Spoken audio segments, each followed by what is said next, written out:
Hello, listeners. Lisa Starr back with another episode of StarrCast. This week, we are kind of looking inward at the consulting industry instead of outward. And I am really pleased to be joined by a fellow consultant, Leah Crump. She is the founder of Leah Crump Consulting. She's a very visionary guide to opening wellness facilities all over the place, very well experienced, and she has some exciting news to share with us. So, welcome, Leah. Thank you for joining us. Thanks for having me, Lisa. So, Leah, you're based in San Antonio, correct? Yes, correct. South Yes. Texas. And let's talk a little bit about how your journey into being a consultant was. I'm sure it's similar to many of ours, but I like to hear the individual story. Like when you were a young woman starting off, did you want to be a spa consultant? My guess is probably that was not on the radar. Right. I don't know that I knew what that was at the time. I don't think it was a thing at the time. That's for why. Did not did not know that was a thing. But yes, probably very similar to many of us. I started in the treatment room as a healer, made the classical transition into training and leadership development, into management, got the spa director role. And then the company that I ended up working for had some new openings coming up and tapped my shoulder to see if I'd be interested in assisting and consulting, Right. which was even a new word at that time to me, and gave my first consulting project on a new opening at that time.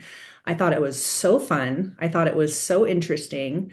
Liked the idea of doing something new, building something new, and it was just a really good time to lean into all of the variety of vendor relationships and partnerships and friendships with many of us that are working in this thing called wellness together, and had such a great time that I continued to work with that group, and everything just kind of organically happened from there for me. Well, that sounds so easy, but you sort of glossed over a point, I think, which is that you were a healer in the treatment room and then you went into management. I mean, that's a completely different skill set. How did you know what to do? How did you learn what those responsibilities were? Yeah. Well, I was lucky, I think, to the property that I was working for was at the time a WTS International managed property, which Mm. of course is now AAG. I loved that spa. I loved my team. I loved my boss, the director, the assistant director, the supervisor.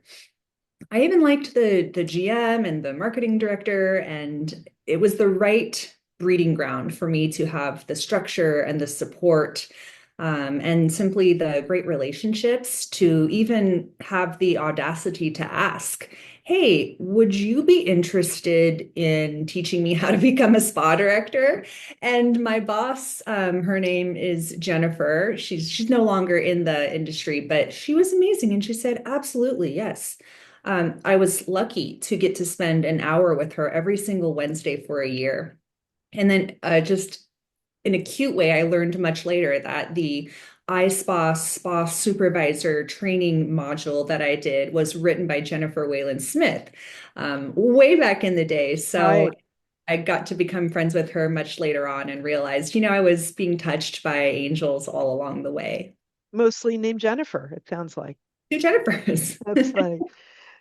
So, good for you for sort of taking the bull by the horns, as it were, and asking for help, and wonderful that that person guided you. I mean, we often talk amongst ourselves as consultants about how we will train the next group, that like many of us are getting older and it's like who are the young people coming up who are going to do this work? Because there's not really a school you can go to learn how to be a consultant, right? That's so true. And actually, over the past 2 years or so, I noticed that lots of people that were interested in coming over to the consulting side, from whether that be a spa leadership role or on the vendor side, had a lot of the same similar questions. So actually, last year, what I did was I created a spa consulting mastermind course. Oh, I'm actually finishing up the first cohort with right now. And it's 12 modules, really 12 key areas that I found are generally important to know about, but the how and the why behind why we do what we do, but how to get going, how to not waste time fumbling and figuring out contracts, NDAs, methods of payment, how to not get into sticky situations, how to maintain your network and your relationships. And I think that if there is a piece of advice I could give the up and coming people that are interested in consulting is, as Nike says, just do it. Uh-huh. Really does matter. You just Right. have to do one thing and then do another thing and be focused and have a goal and a mission, and stick to that. But I think that part of why I've had a great time and gotten as far as I have so far, I still have a couple more decades in me, I think, is because I've been willing to take risks, big and small, and simply just do it. So it's interesting. It's a really good point and great to hear about your course because it's one thing to know how to run a spa or open a spa, which are two different things, right? But you learn how to equip it and how it works and what operationally should happen. And then you think you can be a consultant. But knowing how it works is different from being able to help other people, right? So let's talk a little bit about what those differences are. Yeah. If I can think of a succinct example of, in general, problem solving, whether it's a new build or, as we learned at iSpa this year, 30% of resorts will be renovating over the coming years. So that's similar to a new build, new opening, but there's actually a lot more complex nuance involved with that as well.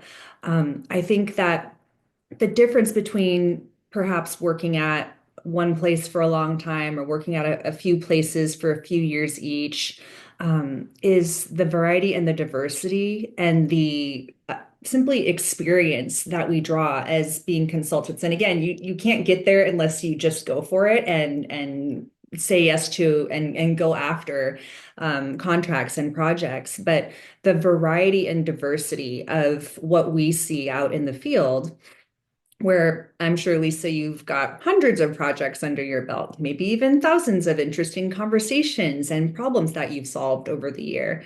So I feel that one of the interesting and unique skill sets of a spa and wellness consultant, and in particular within the hotel and resort side of things, is that there are probably about 10 or so, 12 or so buckets of pieces to the puzzle. And in my head, when I'm approaching a project or a problem with a client, I'm thinking about, okay, how is this location similar to maybe 5 or 10 other properties that I'm familiar with that I've worked with on this issue? And then what about, if there's something going on in their amenities or wet room area? I'm thinking about what's been similar to this in history over my experience that I can call upon and remember, okay, there was something specifically unique to the eucalyptus steam factor and behind the wall. And, you just are able to solve problems quickly, in that way. And then the other fun part is, I'm really proud of the relationships, especially on the vendor side. It's really satisfying. And I'm proud of being able to simply pick up the phone or a quick text or a quick email to get an answer about a faulty hydraulic massage table. And then we get to fix it when engineering has maybe been stumbling and fumbling on that for 2 years. That's all really true. I mean, you do have to pull on a big reservoir of like, oh, I've done this. And that's the value to me of a company hiring a consultant is we've done it all before, probably multiple times.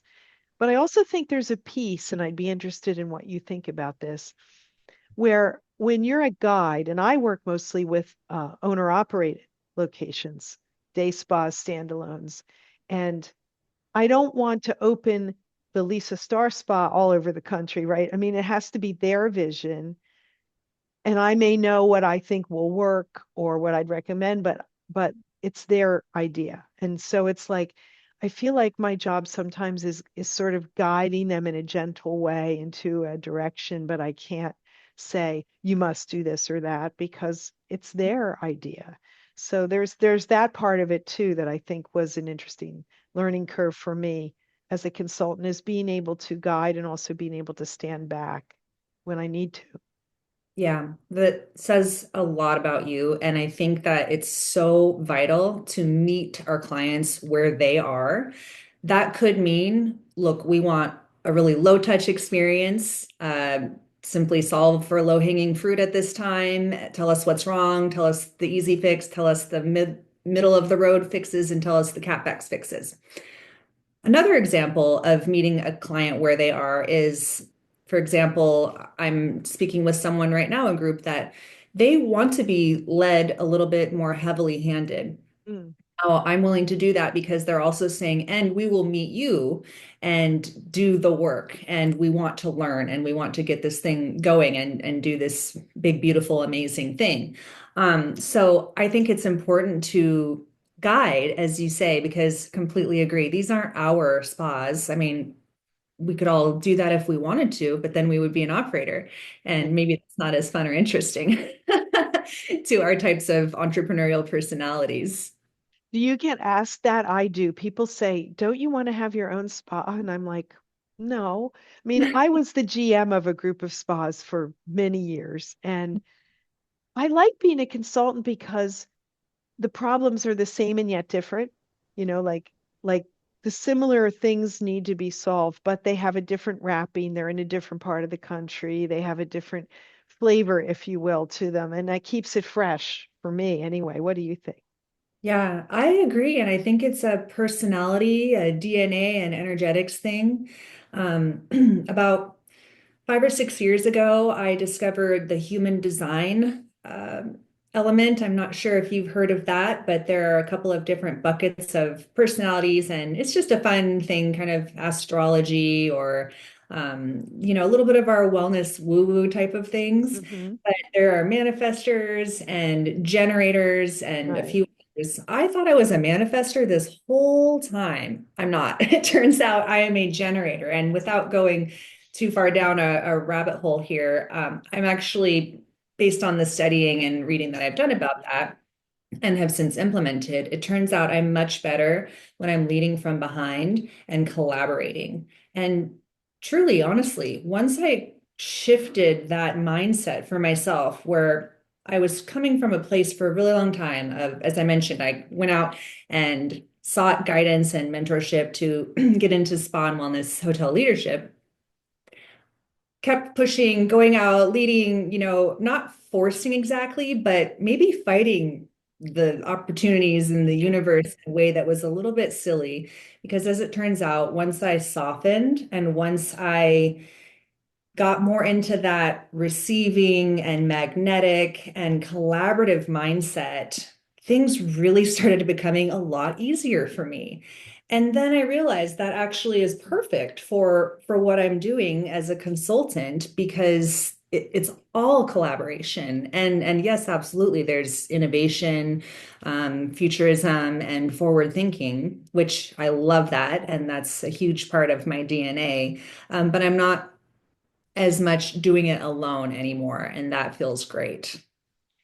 So you had mentioned about a topic you were writing about with soft power and feminine leadership. Do you feel that being female is an advantage for a spa consultant? I'm thinking, I mean, most of the ones that I know are women. We know some men in our field, but I think the women do outnumber them. I wonder if there's a reason for that, or if it's just because it's so female leading spas and they're moving into consulting. What's your thoughts on that, Leah? I have a lot of thoughts on that. And I have a lot of thoughts on what happens when we don't stay soft or stay balanced with that. And really what that is, maybe we'll talk about later, which is the burnout factor. I think that soft power and the feminine energy, yes, absolutely. We are at least 80-85% women within our field. But the interesting layer to that is for those of us that work on the hospitality and hotel side of things, is that there's a lot of guys in those executive roles and in the ownership leadership roles. So one thing that I've always placed a great level of importance on, even from the treatment room days, When I mentioned I liked the GM, I liked the marketing manager at that property I was at, which was a Hilton.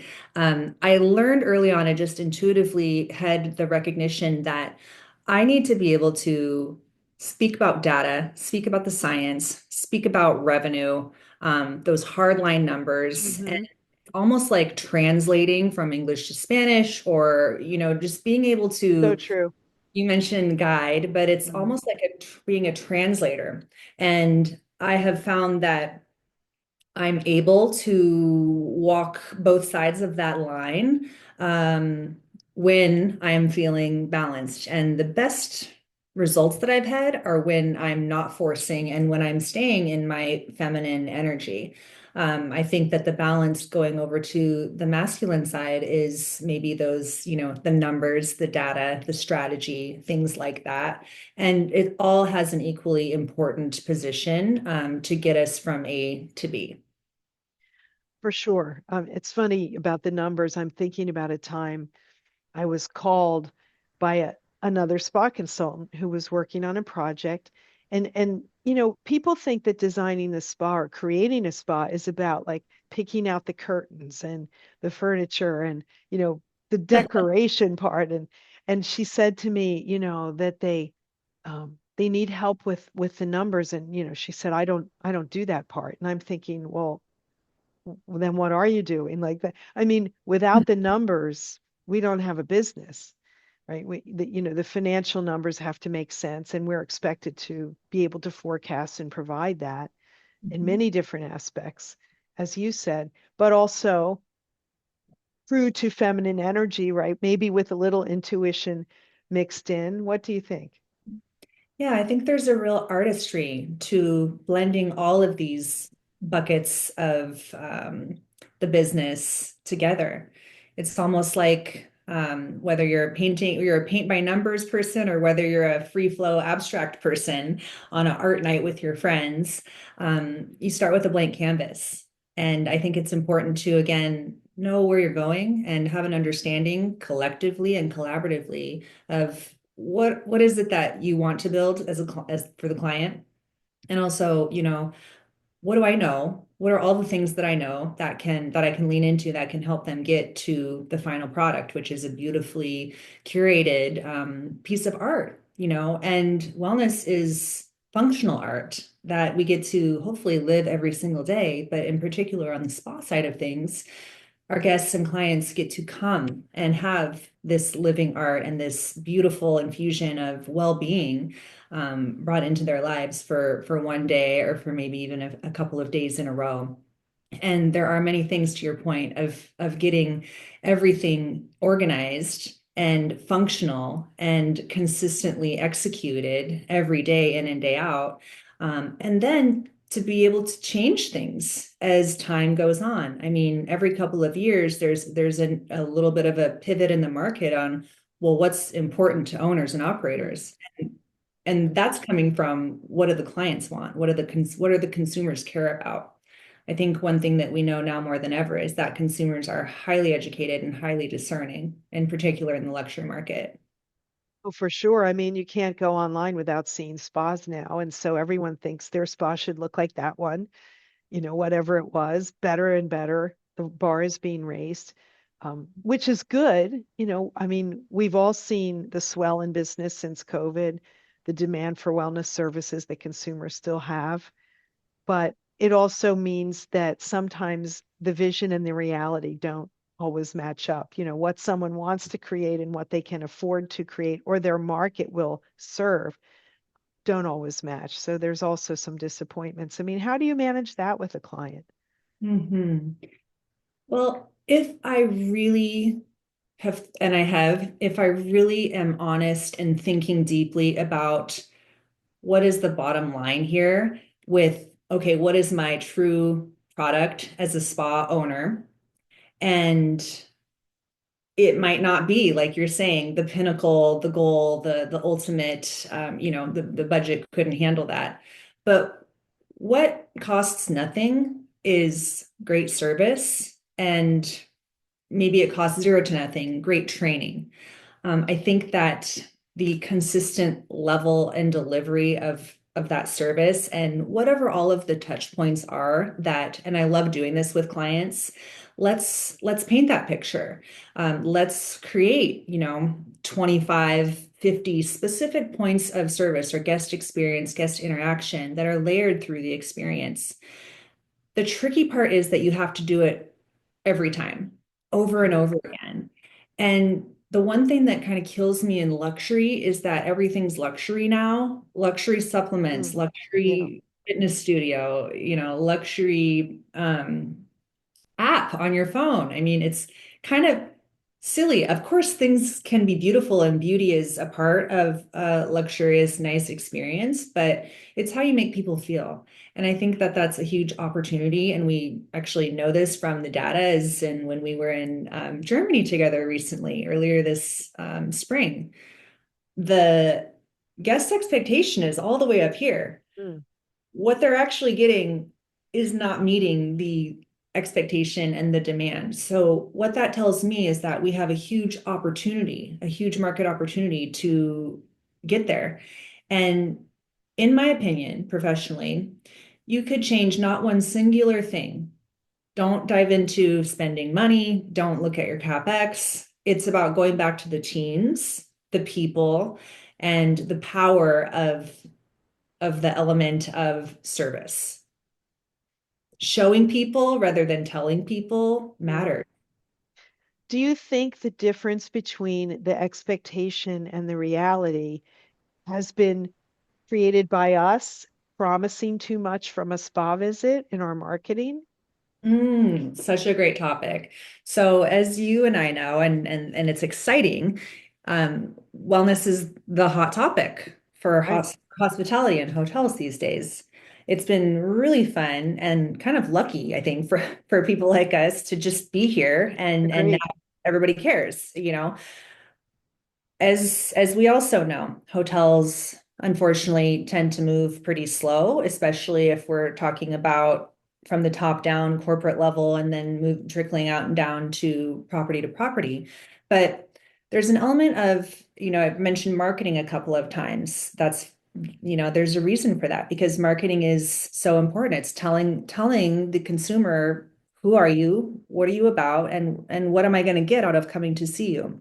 There's some disconnect still on the marketing side, whether that's corporate, whether that's a, singular solo owner in South Dakota doing Instagram for their wellness spa or med spa. Um, Tell me who you are. Tell me what I can expect. Give me a feeling and within, as you're painting the picture of your brand world, be so specific that there is no sliver of a doubt that I understand what I'll be getting into. Some brands do it better than others, but we've left things a little bit, and again, we've all been figuring this out together for the past several years now, but we need to get it together. We need to get the marketing people together. We need to get the people that are sending those messages out and curating them to be a lot more specific, to be a lot more targeted, and tell me what the results are going to be from coming and experiencing your wellness center.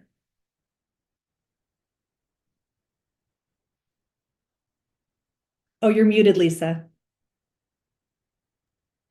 And be specific, right? Because I remember back in the day when we were doing day-long spa programs and we would tell the client, this is going to be the best day of your life. We would say that. And then you think, really? I mean, are we really going to deliver the best day of their life? Probably not. Can we deliver a great experience and make them feel relaxed? Yes. So I think we have to do what we have to say what we can actually do and achieve. And to your point, talk about results. We've gotten so much into the fluff and the jargon around what we do that your average client has no idea what we're talking about sometimes, I think. With what is LED, what is cryotherapy, what's a hyperbaric chamber? And now there's all acronyms and people just want to know, am I going to feel better? And is it going to help me perform better in my daily life? Mhm. That's so true. And I think it's really key to know who is your client. I mean, back from my early learning about business and marketing days, first thing I remember studying is who's your avatar? Mm. And maybe that's pretty specific compared to a larger spa servicing, a big city. But we know it's mostly women. We know it's a lot of massage, and we know the 4 or 5 main things that people and women care about, whether that's rest, recovery, longevity, or performance. We know what the outcome is that people want. And so I also agree with you. There's no need to use unnecessary language and jargon. Tell me, am I going to sleep better? Tell me Mm. how that's going to happen, and tell me what you're going to do to get me there. It's not really that hard. It actually is pretty simple once you just get clear on who are you serving and how are you going to serve them. And I think just get rid of all the fluff and then show them. So, Leah, would you say, I mean, you feel that your business is a healing business or creates a healing path through your work? Oh, I definitely feel that way. I don't think you could ever shake the holistic health practitioner healer out of my bones. Mm. I still have my massage table up about once a month to treat my kids and my husband. And I think it's really important to stay connected to my personal why, which is to help as many people as I can, make a huge impact for as long as I can with positivity and well-being. And even though I thought when I was in college I was going to be a broadcast journalist and in media, my whole world took a quick right-hand turn when I moved cities, met some new friends, and ended up getting a scholarship at this amazing, wonderful beachside healing arts school. And it was so positively impactful in my life. Seriously, these were really the foundational kind of like original adult best friends. This was learning about yoga for the first time. This was learning about body reading and energy and ethical and empathic communication. I was in university for communication, but this was the next level. Uh-huh. And so I'm so grateful and will remain deeply rooted into healing and being well and doing well, as a collective, because we have to be well and feel well in order to make that impact. And I've learned that the hard way over a long period of time. And I've also done things the right way enough to see what really works for me as a professional woman. Well, that's a great segue, Leah, into a topic that I want to bring up here, which is being well and doing well, as you said, and you want to impact as many people as you can. So you decided to write a book, just, because. So your book is called Be Well and Do Well. Tell us a little bit about when it comes out and also what it's about. Yeah. So the book is titled Be Well, Do Well.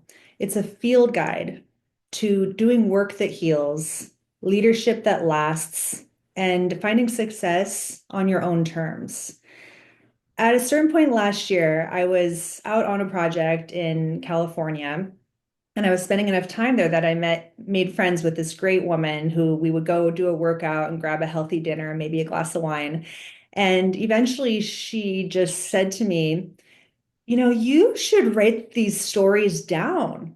I really love listening to them. And she's so cool and honest and nice. I kind of believed her. And and then I kind of took that with me and thought about it with all of my, zero free time that I had. But it, Right. it stuck with me in the back of my mind. And if I'm being honest, I've had this idea in my head, and I've picked up the pen and picked up my MacBook many times over a long period of time. And really what it was that I didn't feel ready or qualified at that time. And that sure was some imposter syndrome. That is a major theme that I know many people deal with, and myself included to this day. Um, but I did get inspired enough to write this book, and it is complete now. It is a really a love letter to our industry. Again, going back to all of the amazing and heartfelt conversations that I've had and listened to so many people, and in particular women, over such a long period of time. I mean, not only as a, master practitioner, but as a professional and simply as a colleague and a friend. We are all so similarly intertwined with what we've gone through, what we're dealing with, and many of us have big goals and want to make that big positive impact. So, how do we get there? Um, I really weave personal storytelling through my early childhood up until now, kind of in what I would call early midlife, I guess. Some of the mistakes that I've made, doing things the long way, learning lessons the hard way. And for me personally, on a personal note, dealing with a lot of chronic pain and finding my way through that with grace. At the end of each chapter, there are some prompts, and I really try to bring the reader along with me, as in, this is not just about me, but I'm sharing my personal stories to relate to you, the reader, in the hope that some of these stories and lessons along the way will inspire you to also be well and do well. So my hope is that some of these lessons, inspirations, and questions that I ask directly of the reader will do just that, inspire people to lead the path of health, find work that heals, make those changes that so many people seem to be interested in, and most importantly, find a way into softness, balance, and walk away from burnout. Sounds amazing. I can't wait to read it. And I'm awed that you found the time to just write a book. I mean, you mentioned you got this inspiration last year, so it hasn't been years in the making. I mean, how does one go about? I mean, I get the narrative part. I'm also a writer. I can write that down, but then someone has to edit it. And how do you market it? And how do you publish it? How did you navigate this journey? Yeah. Well, I put it in my business plan for this year. I blabbed about it to people that would hold me accountable.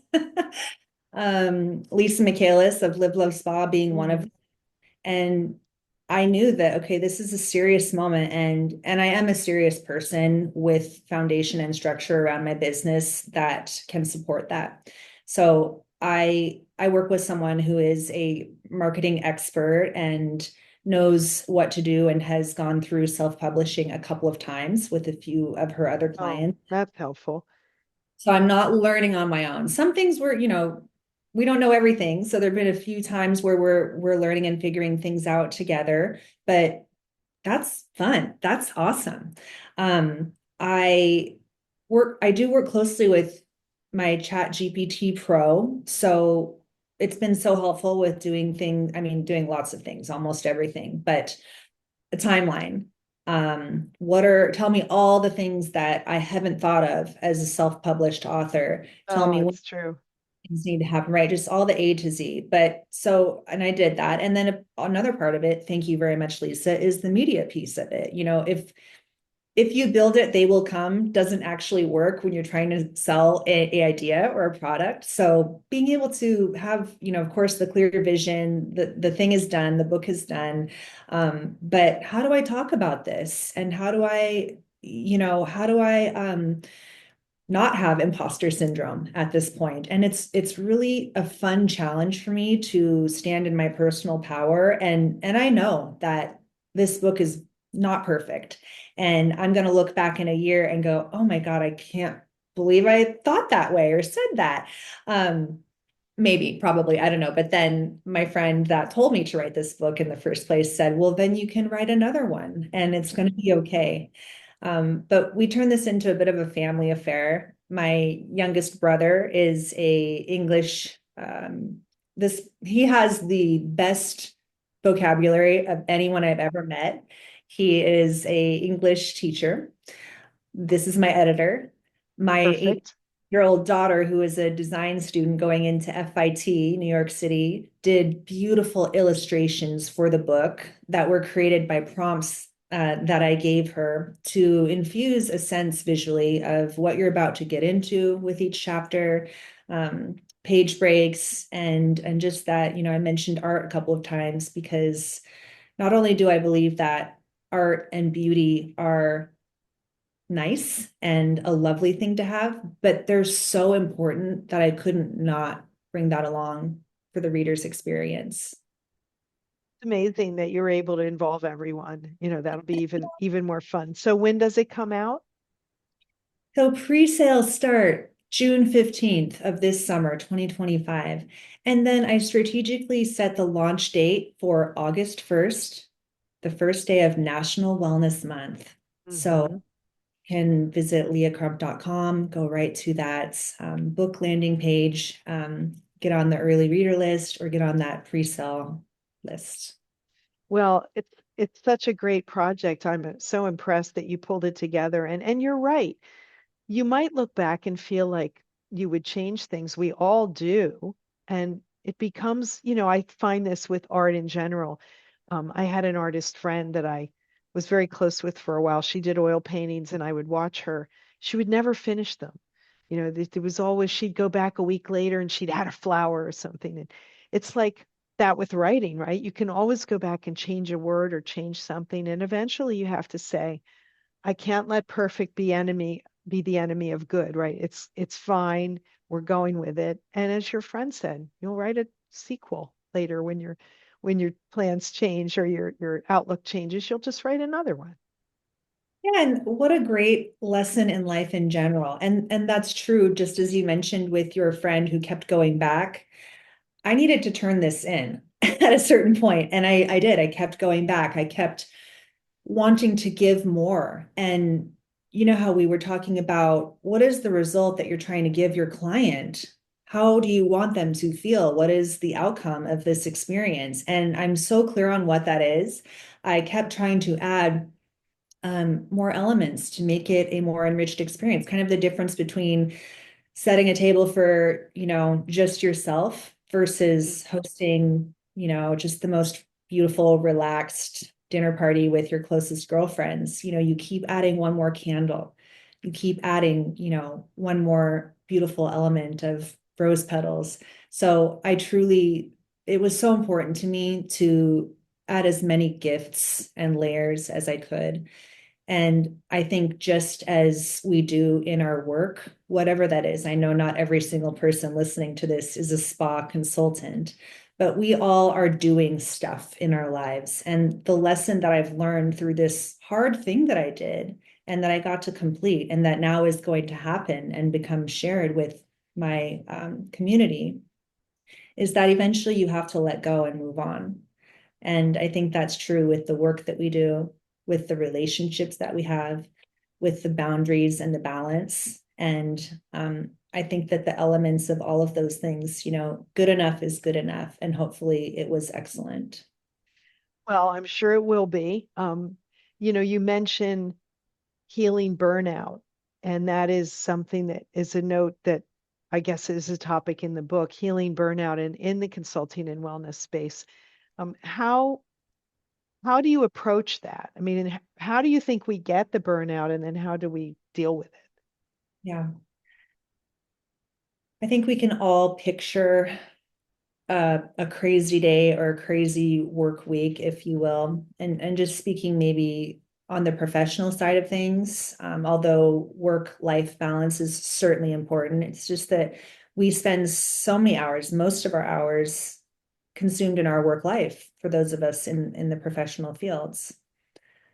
With that said, some of the studies and auditing I've done recently, just for example, I mentioned the spa consulting mastermind. One of the modules is, and the prompt within it is time management and performing a time audit.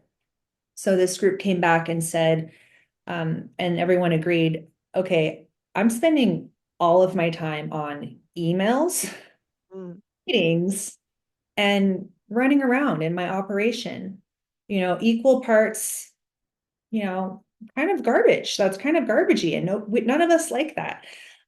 So how can we take control? And again, this is such a huge and nuanced topic, and all three of those things are important. But we're in charge of our own professional destiny in a way, and we're in charge with where our time is going and where our energy is going.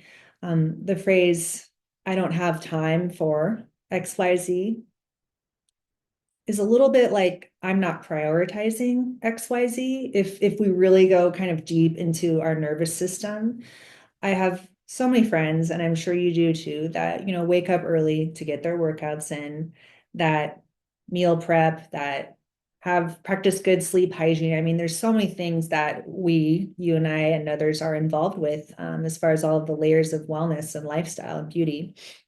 But there's a little bit of a sense of realism and a little bit of a sense of choice with how am I really prioritizing my time over a long period of time. And that can even be focusing on today or looking ahead at your week. Or for me, I mentioned my business plan for this year included getting this book done and other things as well, very specific pieces to my plan that I know must be prioritized, or they will simply continue to be pipeline dreams that may never happen because I will never make time for them. So if we dial that back and think about an operator, for example, that can be a solo spa owner, that can be a 5-star 30-room spa director in a destination location. The time we all have the same. And the burnout happens when the time gets out of control. And I know this isn't rocket science, but it seems like it's harder and harder as the world and time keeps going faster and faster. So I urge the people in my life, and I urge the younger generation of leaders that are coming up and coming through, and it's so fun to see them begin to have influence and absorb what we're telling them is important. And I would die before I told them it's important for you to put everything else and everyone first before yourself. That's not the answer. It's softness, it's nuanced, it's self-care, and it's do what you can for yourself. I personally do not get up at 5 o'clock in the morning to go work out. That doesn't work for my circadian rhythm or my DNA. I prefer to work out at other times in the day. For me, sleep isn't number one priority. That is, I can't function without good sleep. Mm-hmm. And nutrition is another huge one. So we have these building blocks of simply being a human being, and us in wellness know probably more than most other people how important those things are. And so it's about making the time and making those choices that are non-negotiable, that can pivot and be flexible, but consistently over long periods of time. And I think that many of us will go through hard things and hard times in life, which are seasonings to the recipe as we go through the finish line. So I urge people to not get hardened by that, not pigeonhole yourself into a certain way of thinking, but to stay open and stay flexible, to move through burnout rather than to get stuck in it. Well, you're so right about what we know. I mean, we sit in many lectures with people who talk about how do you achieve wellness, and it's all the building blocks you spoke on: nutrition, sleep, body movement, etc. Paying attention to what you need personally, and then making that choice. And it is a choice, right? And same for work. Like we choose to do the things we do. So it's good when you on that path to balance to learn when you can choose not to do something and not feel guilty about it. That's the challenge, I think, always. You also mentioned in your book marketing materials the truth about the wellness industry that no one's talking about. So I was intrigued. What is that? Yes.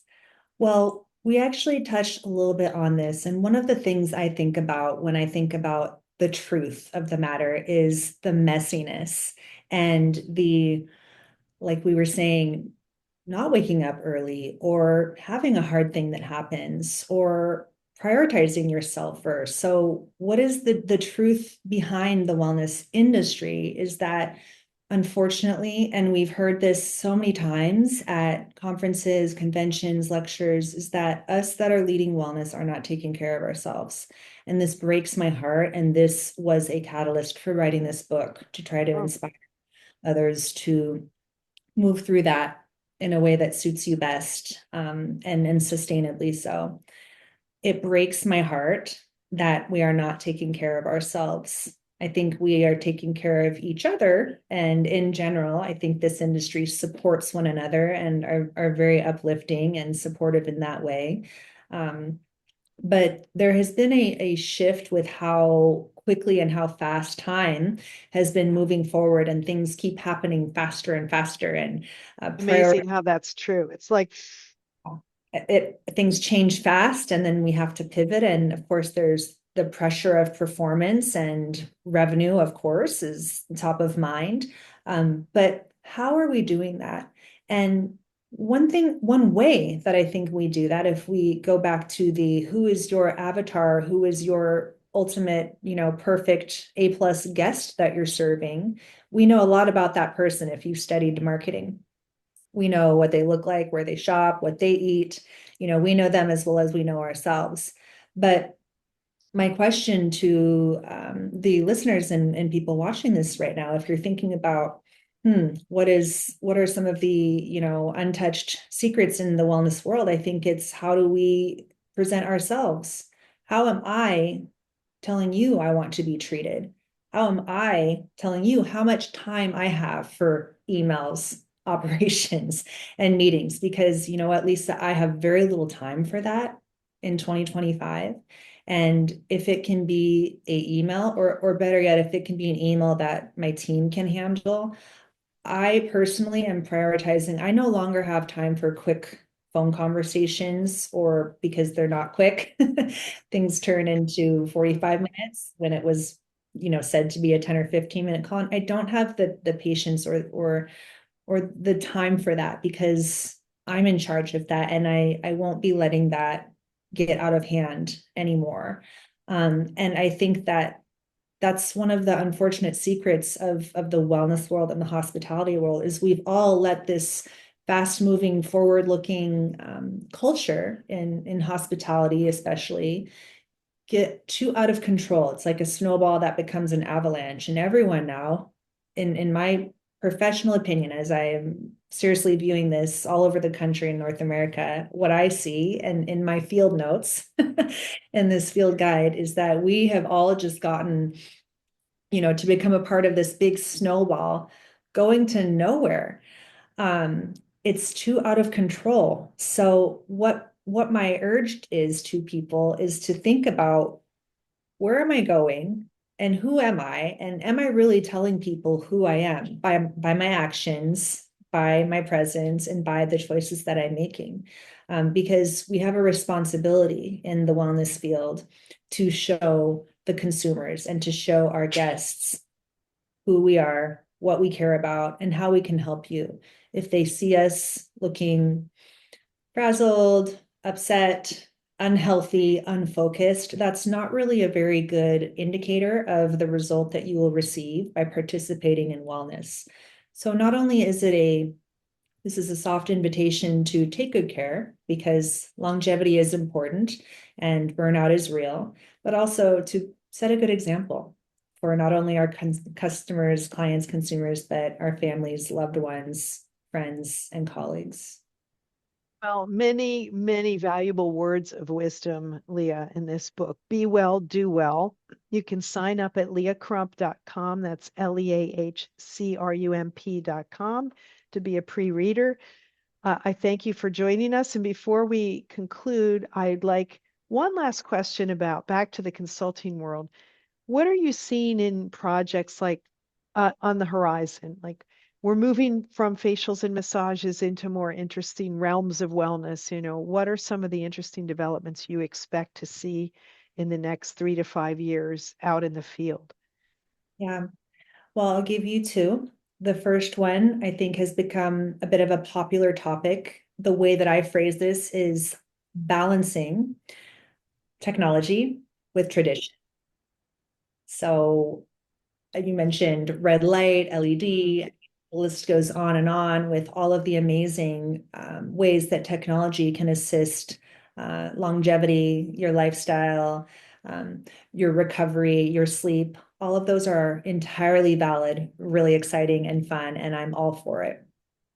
And I think that there is a place. I think that the market told us since COVID and really like during COVID, with the staffing issue, with the Mm. touchless issue. Again, the market met the demand. Now we want community. We want community back. But I think that the technology will never go away. And how wonderful to be able to Marry ideally those two. Yeah. to utilize services that are outside of spa operating hours, where you don't even necessarily have to go inside of a spa to receive a robotic massage or a cryotherapy session, for example. And then technology needs to happen so that people can access that with their guest card or with their, digital wrist card, if you will, to access, enter, utilize the service, touchless, and then leave. But, and at the same time, people are more important now than ever. We have all of these ultimately very talented, very gifted providers, whether that's massage, facials, bodies, mental health, medical spa side of things. There's no way you can get a result without a human contact and interaction for so many things. And I think what we will see, and something that I'm all for navigating the how to and the execution, and then the consistency factor, is marrying and walking the balanced line between those two things. And that's maybe a little bit on programming and planning and mapping.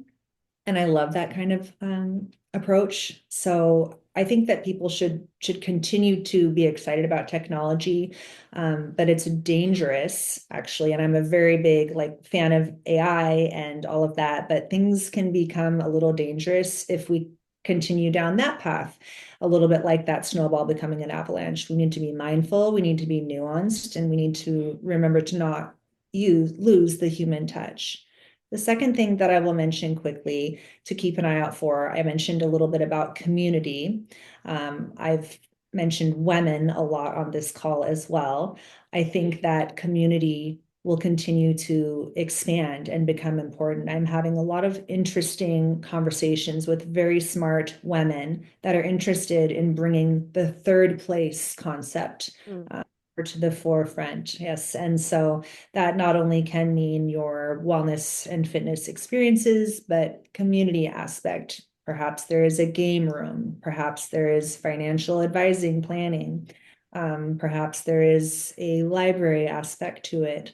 Um, and perhaps there is a element of going to the third place, not just for a, I'm thinking of it, maybe a trivia night, or to go Mm. and have coffee and meet a friend, but to actually get more out of all of the things that we as human beings and women and ladies um, maybe haven't thought about or touched on for a while. I mentioned paint by numbers or painting with the friend. I had that in my mind because my daughter, the artist, went and did a little paint night with her friends the other night.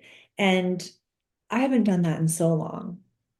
Haven't even thought about it. So let's bring back some of those creative and community elements into a third space that has a lot to do with wellness and enough to do with community.